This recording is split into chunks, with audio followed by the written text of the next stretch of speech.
As you see in this video, Webb unbuckles his pants, walks over to a trash can, and urinates in court.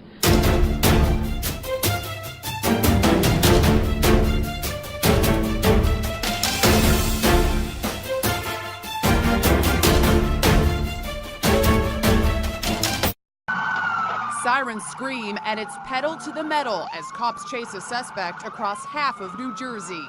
Just who are they after? It's another cop car. This police cruiser has been hijacked and the bad guy is determined to get away. The dashcam video starts on a leafy suburban street in Alpine, New Jersey. This is the stolen cruiser, swerving all over the road. Cops say this 22-year-old student hijacked the cop car as he was being arrested for allegedly carjacking another vehicle. Traffic doesn't deter him. He goes up on the grass and keeps right on going. More police cars join the chase. Check this out. Now he's on the wrong side of a divided highway. One pursuing officer urges his partner to go even faster. Come on, get up there. Get up there. All at once, the officer finds himself on the wrong side of the road. The other cars park to let him through, and he's able to rejoin the pursuit. Now the chase moves to Route 4. Cops from all sorts of jurisdictions join in. Tenafly, Alpine, Leonia, the Port Authority, and the Palisades Parkway Police. Then, this moment of pure drama. A cop car gets ahead of the stolen vehicle and tries to block him, but the suspect rams him out of the way and keeps going. Another cop tries the fishtail maneuver. This is the stolen car right here. The tactic works. The suspect slams to a halt. But he isn't done yet. He makes a run for it. The cops are right on his tail. At last, the craziest police chase comes to an end. He was completely out of his mind. Leonia police officer Eric Goodell is the guy who performed the maneuver that brought the chase to a close.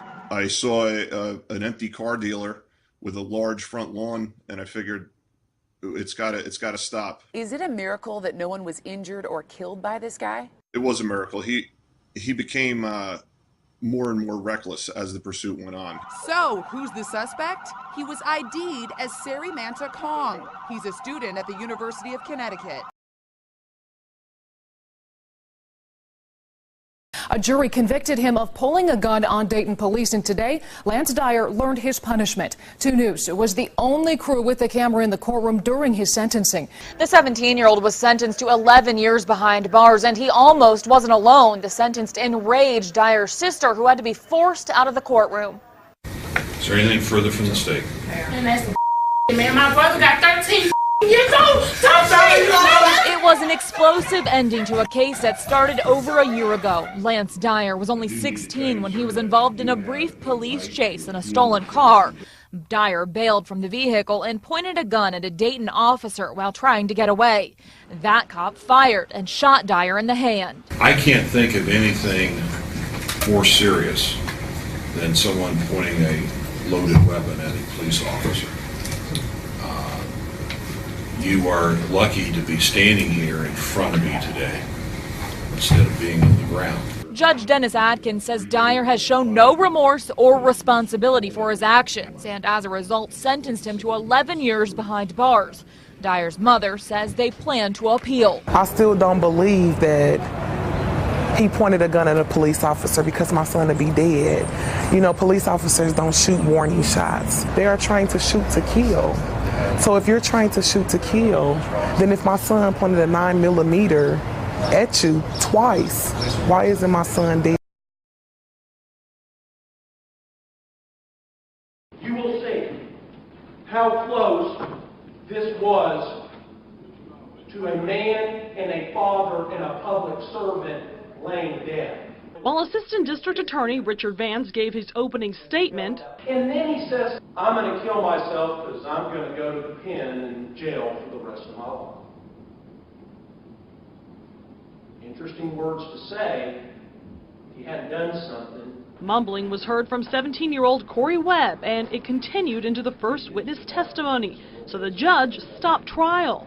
Blurting things out during the middle of a trial when the jury's in the box is inappropriate behavior. While the judge reprimanded the teen, Webb asked if he could fire his attorney, W. Lloyd. The judge told Webb he had to either keep Lloyd or represent himself. The teen chose to keep his attorney. Smith County Attention Center employee Glenda Murray took the stand first, recalling the night of the shooting, saying, "I was so scared because I was so afraid our officer was down."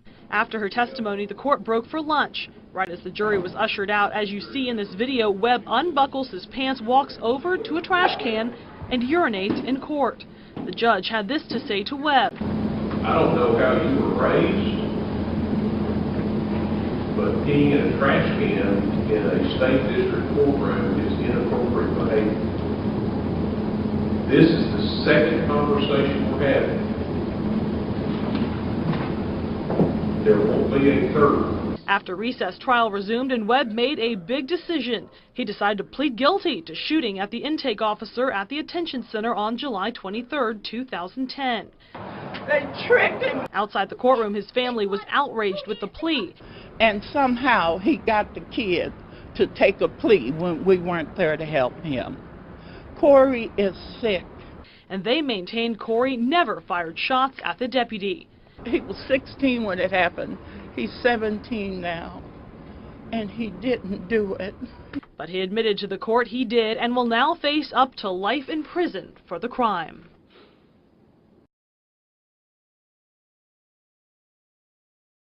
The wife of an armed robbery suspect shot dead by a shop clerk has filed a lawsuit. Even though her husband was carrying a gun, she says the clerk had no right to kill her husband. News 13's Krista Gutierrez is in the Newsplex with the details. Now, Kim, police have said the store clerk's actions were in self-defense, but in the lawsuit, the widow is suing for wrongful death, personal injury, and even defamation of character.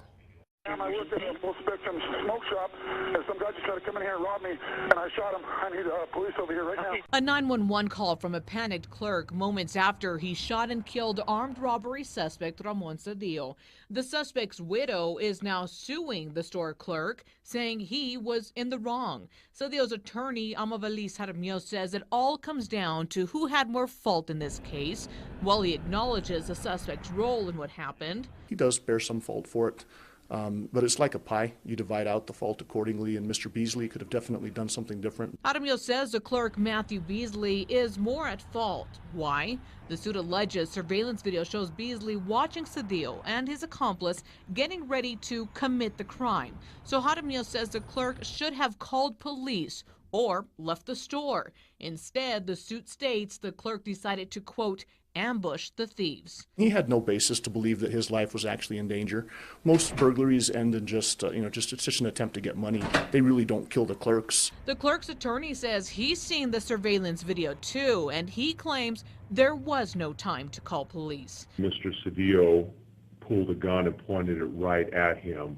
That prompted Mr. Beasley to pull his gun, and there was and fire his weapon. I think that it's every citizen's right to be able to defend their lives, and I think that's exactly what Mr. Beasley did. The suit also claims the clerk's boss should pay too because he shouldn't have had Beasley working knowing he had a gun. And it claims the boss knew, quote, Beasley had a dangerous propensity or tendency to use a firearm. Now, the lawsuit is also going after APD, the widow claiming officers held her against her will for 4 hours, questioning. Don, good morning, and good morning once again to everyone. Police say the motive in this case was robbery, and the teen's mother tells WJZ she is heartbroken this morning, but knew of her daughter's violent tendencies.